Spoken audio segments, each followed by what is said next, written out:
how policy comes about. And we're going to do an exercise later that is essentially creating policy. So there's us, and we are broken into two parties. Let's say you guys are Republican, you guys are Democrat. Within you, you guys get to come up with an idea of how to solve a problem. And amongst yourselves, you may wrangle and rancor and come up eventually, after a lot of debate, to an idea and how to do it. And over here, you guys might do it as well, and it might be a completely different solution, or a completely different way to achieve the same solution. Well, that's where the parties come into play. And there's some people who are in the party system, and then there are folks, and maybe a lot of the folks here, who are not. And they still can have a say without going through the party system by going directly to their government officials. And that's one of the things I want to really focus on here today. Because that is what turns into law, that's what turns into policy, that's what governs your life. And whether or not you want to have a say in public policy will have a say on you. It will affect you. We all abide by the laws of the land. So why not take that small extra step and make sure that those folks who make the laws get a chance to talk to you about them before they make them. That's reasonable, right? That's all we're asking our community to do. So here's what I'm going to suggest, is that come Monday, I want you to pick someone at your city level. Focus on the city. And we can move it up to state rep and Congress over time. But let's just start this week with city. I want everyone to go to their city council person. And you probably have about 5 city council people. Pick one and talk to them. And when you go and talk to them, take 3 things with you. 3 issues. The first is about the city council themselves. Look them up, find out who they are, find out what they're already working on. What policies do they already have in place that they're debating right now? So that you learn about that and go and talk to them about that. Why? They're already educated about that. They will see you've taken the time to be educated about that. And it's something that they're interested in. You know they're interested in it because they're already talking about it. They're already trying to pass some law in that area. So that's a great starting place. Start with something that they're already working on and give them your opinion on it. And if you have changes, tell them what you think those changes should be. You're their constituent. They really do want your input. The second thing is talk to them about something that doesn't specifically have to do with Muslims. Something that you think would work to better the city you live in.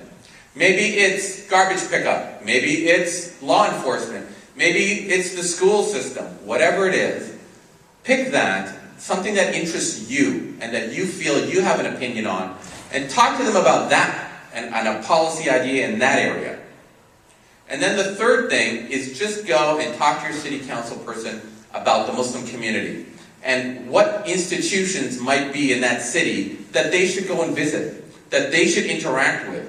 Talk to them a little bit about yourself and how long you've been in that city and the kind of roots that the Muslim community has in this community.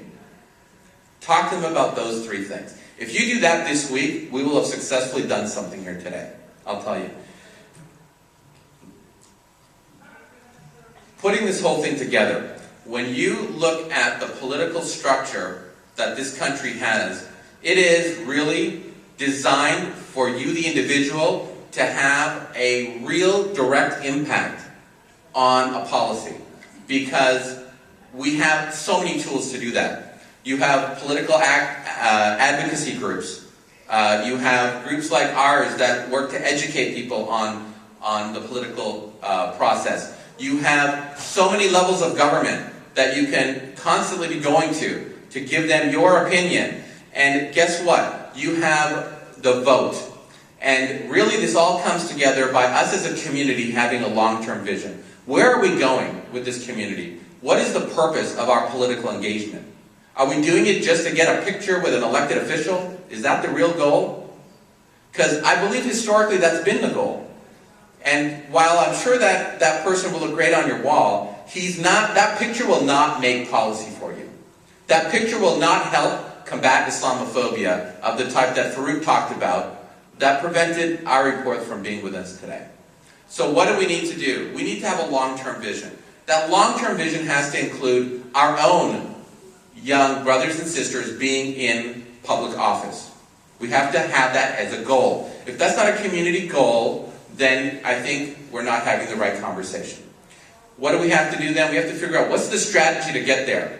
We need to start developing training programs. We need to have a mechanism that includes education, that includes using our financial resources, that includes using our voting power, that includes us going and knocking on the door of those elected officials like I just told you about, and letting them know you exist and that we all exist in big numbers.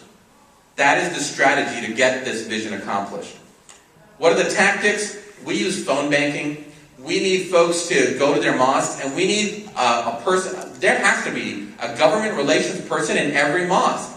The mosque is, I call it the evangelical model. We need to use the evangelical model. What was that? In the 1970s, they started the Christian Coalition. And what did that end up becoming? It became President Ronald Reagan. Because they used the church goers every week to try to drive home the combination of the moral and principle foundations of that community and how that needs to filter into public policy and how to do that. They made that their sole goal in the late 1970s, and it turned into a president. So, and that still resonates to today. You'll see that the Christian conservative movement is still alive and well in the Republican Party, and it's doing great. There's no reason why our community can't follow that same model. We also have to look at the idea of getting our young people into government now. Yes, we want them to run for office, but you know what? There's a lot of other things in politics that they can do. They can work on campaigns. They can get involved and try to get a job, even if it's an internship, with their public officials. There are something in the range of 450 congresspeople in the country. Every single one of those offices is staffed full of young people in Washington, D.C. There is a Congressional Muslim Staffers Association that we are affiliated with and work closely with.